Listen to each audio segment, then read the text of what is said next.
What's good, y'all? Beast with Draco back out with a brand new video. Now, I do not want no smoke with NBA copyright.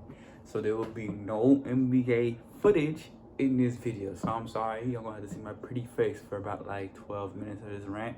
But yeah, before I talk about what we need to talk about, leave a like, comment, share, subscribe, tell a friend to tell a friend, do all that good stuff for me, help the channel grow. Now we gotta get into business. So, what happened in that Clippers Nuggets series?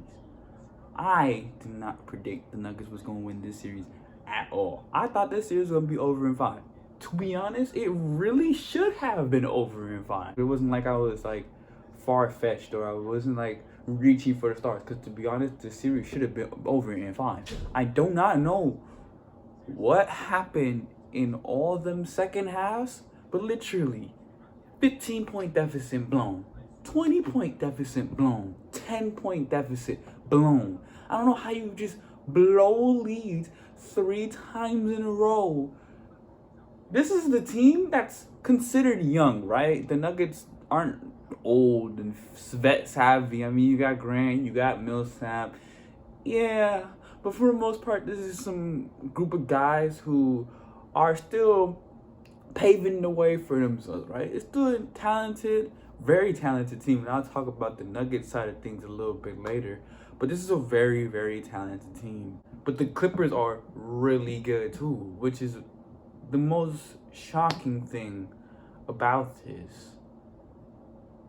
Because they legitimately should have won every single game these past 3 games. Basketball's a game of runs, I get it.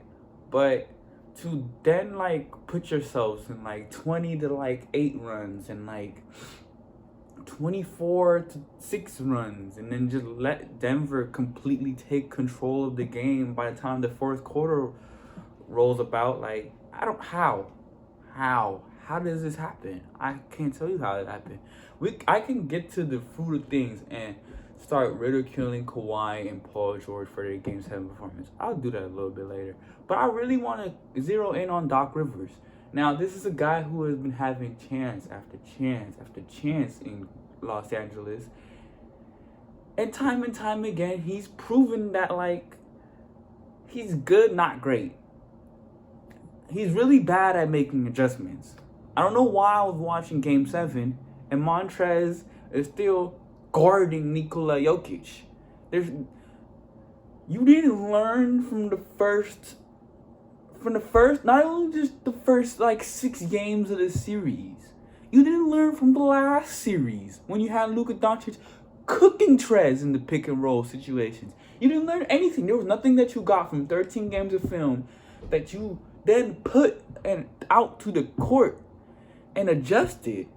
And this is with Ty Lue on your side, so it's not like there's not another experienced coach in these predicaments. I don't know. I didn't understand what Doc Rivers' stubbornness was with having Trez and Jokic share minutes on their court.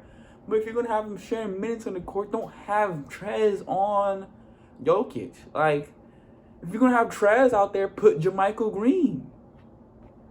It legitimately made no sense to me. Especially because when you take into consideration that in the second half, JaMychal Green was the best Clippers player on that basketball court. Mungo played like 8 minutes in the second half. Why? I have no idea. It was just a lot of irrational decisions. I'm watching the timeline cook this man because he's playing Reggie Jackson in these pivotal minutes, and then Reggie Jackson makes mistake after mistake. I don't know. Doc, there needs to be a serious dialogue about Doc Rivers, because if KG and Ray Allen didn't bail him out in 08, there is nothing that in his career that proves that he is an elite coach. He's not elite at that part of the game whatsoever. He's bad at making adjustments. His rotations stink. Like, this was a series where Mike Malone literally rallied his troops to outperform a better team. And it made no sense. It legitimately made no sense. I mean, Because it was just as simple as you can't keep having trash out there on the court at the same time. And it's not like Zubac was doing the best. In my opinion, Zubac was getting he was getting his work too. But it was just another 7-footer that could at least contain Jokic down low. So you don't have to send those dumb double teams that Jokic easily passes out of. Like, y'all had Jokic looking like Magic Johnson. You had Jokic looking like Hakeem with more passing. Like, the Clippers were so willing to let the Denver Nuggets shooters, who were pretty good shooters. I mean, Jamal Murray is baking y'all already in isolation. So what is the game plan? Oh, double team Jokic and leave guys like Murray and Harris open? This was like the worst coaching job that I've seen from a professional basketball team in ages. It's gotta have been it's just so disappointing. I've never seen nothing like that ever in my life. Now, to just get away from the coaching aspect of things, bro. We could talk about the Clippers role players. Lou Williams, what the fuck, bruh? Like, the whole entire series, you stunk, bruh. Like, there wasn't a good Lou Williams game, and that was something that I was kind of expecting. I mean, when we talk about what they did last year in the postseason, he was baking. So I'm thinking, oh, Lou Williams' playoff woes are over, but then they just came back. We could talk about Pat Bev. He played great defensively this game 7, but foul trouble doesn't add anything on the offensive side of court. It's just the Clippers role players didn't show up. Mook was missing timely shots time and time again. Bro, the role players for the Clippers just stunk. And this was a team that everybody thought of for their depth, including myself. And the depth just vanished, right? So now let's talk about Paul George. First off, in my opinion, and this is my humble opinion, Paul George is one of the most overrated defenders, of all time. And this is not even me saying that Paul George is a bad defender. He's good, but not great. And being good and not great proved time and time again because Jamal Murray was having so much fun in the pick and roll. I could talk about how Trez didn't do his part, but damn, Paul, something's got to give, bro. Because Jamal Murray was having too much fun seeing number 13. And that goes for a lot of the guards that Paul George has to guard on a night-to-night basis. I just don't think his on-ball defense is Brian Kawhi's, where in San Antonio, Kawhi was sitting down on every wing and guard defender and made it hell. I don't think his defense is on Patrick Beverley's level. I don't. Y'all can argue me about that. Debatable. I genuinely don't care. I don't think Paul George is that good of a defender. And offensively, I don't want to say he's overrated, but he's inconsistent. This has been proven time and time again. Somebody needs to tell Paul George that he's 6'9", okay? He doesn't have to play like he's Kyrie Irving. He stick wiggles and throws up and jacks up threes time and time again. What's the point of the height and the finesse around the rim if you don't get to the basket? And even when he gets to the basket, he throws it up so soft that he blows layups. It's just inconsisticies. And it's been proven year after year after year after year after year. I have dared not seen Paul George play consistently on offense since 2013 when he had his good stretch in the playoffs. I can't name you another season when Paul George's been consistent. 2014, started off on fire. He was getting 28 and 10, right? Young me is a Paul George fan at this point. I'm thinking Paul George next up. Paul George can take out LeBron and them. That's young me thinking this. I'm oh, go Pacers. Bro, after the All-Star break that year, garbage. garbage. Straight garbage. First round, taking the Hawks to 7 games. Wiggling past the Wizards. Just, like, I'm like, whatever, bro. I can't really be a fan of this no more. And then the injury happens. It's tragic. It sucks. That happens. What was it, like the 2016 playoffs? Whichever playoffs he was the last year he was in Indiana and had to play the Cavaliers as the AC when he was number 1 seed. He was fine. But then he again with the inconsistencies. And then it's been that way for Paul George like ever since. Like, I don't have to tell y'all what he did in OKC, and I don't have to tell y'all what he did in this season. Because everybody knows. It's well documented what Paul George did. He got locked up by Joe Ingles. How? I don't know. You tell me. He doesn't want to play like he's 6'9". He wants to play like he's 6'2". Then, right, we go on to the next year. The Blazers, he has a couple good games, couple bad games. Everybody wants to blame him on the shoulder. It's like, I'm like, is it really the shoulder or is it really a Paul George thing? And like, I'm elaborating on this because I watch guys like Jason Tatum and Luka Doncic. They're having their way while Paul George is still Paul Georging. And it's gotten to a point where now I can't rate this guy no more. Like, some days he's a top 10 player. Some days he's a top 40 player. Some days he doesn't look like he belongs. And it's really just the inconsistency thing with Paul George on offense.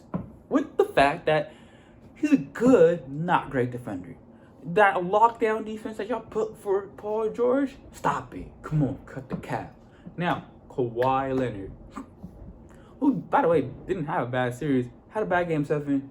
I think his game 4 was bad too. But this wasn't a bad series for Kawhi. It was just a bad moment for Kawhi. This is what happens when, at the end of the day, you don't get to play with Nick Nurse. You don't get to play with Greg Popovich. You had to be the star in this game. And it didn't work out for him. He forced up too many shots. Wasn't getting to his spots. The Denver Nuggets keyed in on where he likes to go, and they threw help side strong at him. Guys weren't making their shots already as is, so Kawhi had to force a lot. And this is where tough shot making matters. This is why KD gets paid the big bucks. This is why Steph gets paid the big bucks. This is why Braun gets paid the big bucks. And this is why, though I get that Kawhi won in 2014, and I get that he won in 2019, that maybe, just maybe, we were too quick to anoint Kawhi the best player in the league, not when those 3 other players exist, in my opinion. And I felt like that the entire time. I was never the type to go run around and say Kawhi is the best in the NBA. Like, only if I did it when he was cooking the Warriors. But I've never held that opinion at all. Don't affiliate me with that position or whatsoever, because that's not me. I am never gonna go on my way to say Kawhi was the best player in the world. It was just factual, and this series kind of proved it, because again they took Kawhi out of his spots. They didn't go for nothing. The refs weren't giving him nothing, and it was looking kind of tough. It was looking real tough. Now, I wouldn't put the blame on Kawhi. Again, he averaged like 25 this series. 25, like 95. Like, it's only so much like he can do for the entire series for the team. But when we having a real dialogue about who's the best in the world, Kawhi doesn't have best in the world traits. He's a cool shooter. He's not Steph shooter. He ain't no KD shooter. He ain't no Braun passer. The defense has gone down over the years. So, best in the world was kind of reaching from folks. It really was. Especially when we want to talk. If we want to really talk about that finals last year, it was not Kawhi that was the best player on that court. It was Steph Curry. Steph Curry was the best player on that court. If I'm not mistaken, Steph was the one that averaged 30. If I'm not mistaken, Steph was the one that missed KD and Clay. If Clay didn't go down, that's probably the Warriors ship. That's just facts. So, I just think we was too quick to anoint Kawhi Leonard the best player in the world. It showed that game, that series. Now, shout out to the Nuggets though for prevailing. They were the ones that were down 15, down 20, down 10. Never gave up. Executed their game plan to perfection after those first halves. Every single time. And every single time they put themselves in a position to win the game convincingly. That is good hoops. Nikola Jokic, Dad might be one of the best centers of all time when it's all said and done. This is his second postseason run, and I'm still, to this day, I've only seen him play 2 bad playoff games. The first game against the Spurs, and one of these games against the Jazz. I haven't seen. If you can name them, name them. But even in the bad ones that you think Nikola Jokic had, he still had like 20, 10, and 5. So I can't like legitimately point out to you bad Jokic playoff games. He's excelled in every single series. And now this is a series where this is the Los Angeles Clippers we're talking about, and we just got past the Defensive Player of the Year, center caliber player. So, in my opinion, I think Nikola Jokic needs to get his roses more. Especially because this is a guy that nobody really deems talented. They all claim he's overrated, make fun of his athleticism. And this just goes to show you that, like, bro, athleticism is not the thing that you really desperately need in hoops. You don't need a 40-inch vertical to hoop. You don't need to be, like, in the greatest of shapes to hoop. You really don't. You need IQ, you need this, and you need skill. I mean, that's what Jokic proves time and time again. And now he's in the Western Conference Finals. He's like 23 years old. And then shout out to Jamal Murray, bro, Jamal, man. He already proved himself, like, to be capable of showing up like this big. But this playoff stretch that he's having is insane. Didn't he just drop 40 in a Game 7 against Kawhi and Paul George? That is insane. And then, like, Mike Malone needs his roses too, because this was a guy that was getting, like, looked at weirdly a couple years ago for just how the Nuggets were looking. And now we're here, where he's about to be in the Western Conference Finals. He's one of the 4 teams remaining with this young group of guys. And he has them playing well. He has them sitting down playing defense. You could talk about the Clippers' defense all you want to, but Clippers' offense was one of the best in the NBA this year. And he shut all that down pretty much. And he's like, shout out Jeremy Grant, like, played good D on Kawhi. Bro, shout out Millsap. Shout out, bro, Michael Porter Jr. was a horse on the glass and hit timely shots. Bro, this team is just filled with guys that could hoop, like Jamal told y'all. And, like, that aspect in that self, like, allowed them to really prevail in this series. But soon we gotta have a real dialogue about just the Clippers, because this is just insane at this point. Like, and it's not like, okay, I get it, y'all gotta go for it, but then all the excuses too after all the talking they did. Bro, you couldn't go like a couple weeks without Patrick Beverley running his mouth about something, or Lou Will subliminally feeling some type of way about how somebody say something. You couldn't go without Paul George in the offseason boasting about how they the best. You couldn't go without Montrezl talking something. Now Montrezl not even about to be on this team next year. He about to go sign a $15, $18 million contract with the Knicks. Because I know the Clippers not paying him. Jerry West not that dumb. I know Jerry West watched that game tape. Jerry West is not about to pay Montrezl no money, bro. He about to go with the Knickerbockers where they already got 4 power forwards. I can guarantee you. Book it. Book it. There's no way that he's signing back with the Clippers, bro. No way. Me personally, no, I couldn't do it. That would be irrational, dumb, stupid. Going forward, the Clippers clearly need interior defense. Like, clearly. And they clearly need a playmaker. You can't go out like this. Like, I get the whole experiment of Kawhi being the playmaker. It's not going to work. Kawhi is not a playmaking guy. A lot of the times that Kawhi got his looks and got his baskets is at the end of the day playing with guys like Tony Parker and Kyle Lowry. So you need to go get you a playmaker. That has got to be the number one thing addressed in all season. Get you a playmaker and an interior defense. I like Zubac. Zubac is not going to provide that for you. Zubac is more of an offensive threat and a rebounder. You are not going to get interior defense from Zubac. What happened to Joakim? Real talk, because this would have been a good time to play Joakim. It really would have.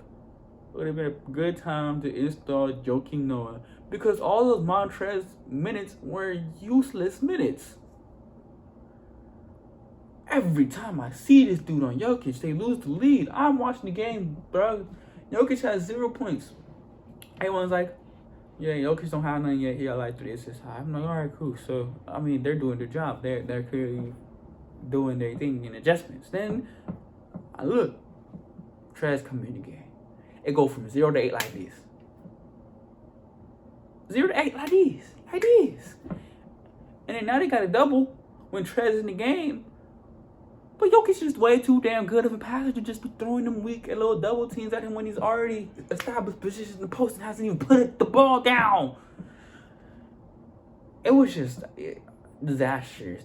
Doc really needs to look himself in the mirror, but it's the 3rd time you've blown a 3-1 lead. 3 times. That's not supposed to happen.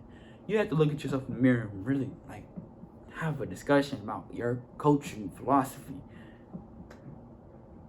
Kawhi, I know you don't like to talk. I know talking is not your thing. But if the other guys around you not hooping, you gotta let them know they're not hooping.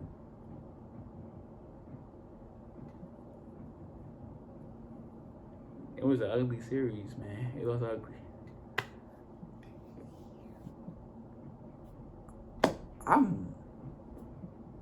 I lost of words, bro. Like, they really threw that series away. You can go back in time. Brock still would tell you Clippers in 5. And it should have been over in 5. They shouldn't have lost that 15-point lead in the first place. I remember tuning out of the game literally because they were down that much. I'm like, bro, this is over with. Like, come on. Like, let's get to the real thing. Bam, Nuggets win. Huh? I do the same thing again. 20. I'm like, all right, cool. So they stopped playing around this time. Bam, Nuggets win. Huh? And then when they were up 10, I'm like, bro, you can't trust them. You can't trust a Clipper run. Bam, blow it. I don't know how the Nuggets do it.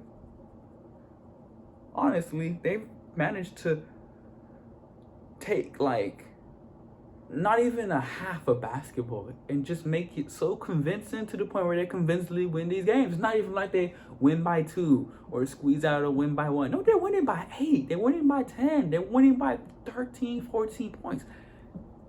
You want to talk about a game of runs? The runs that they go on in those stretches are insane. Insane, bruh. Insane.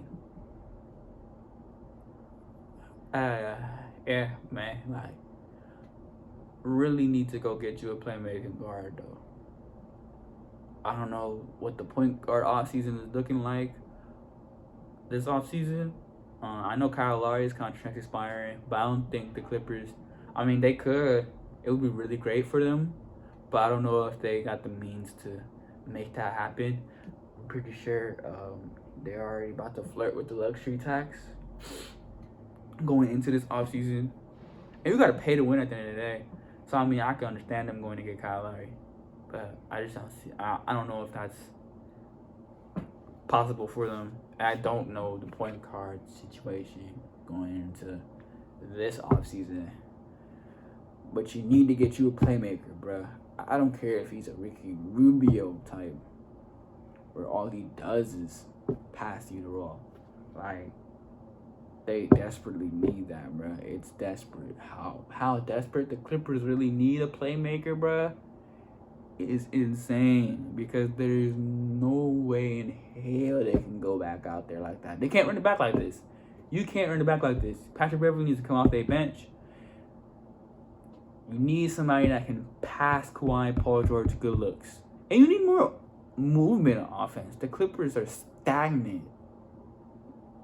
They need to go watch some Miami tape hell, watch the Boston tape. At least that ball moves around way more in Boston. You feel me? Like they can't run it back like this. But I'm gonna enjoy it all slander because fuck them niggas. It's a real y'all though. Be with Draco. Out for today, yo. Peace.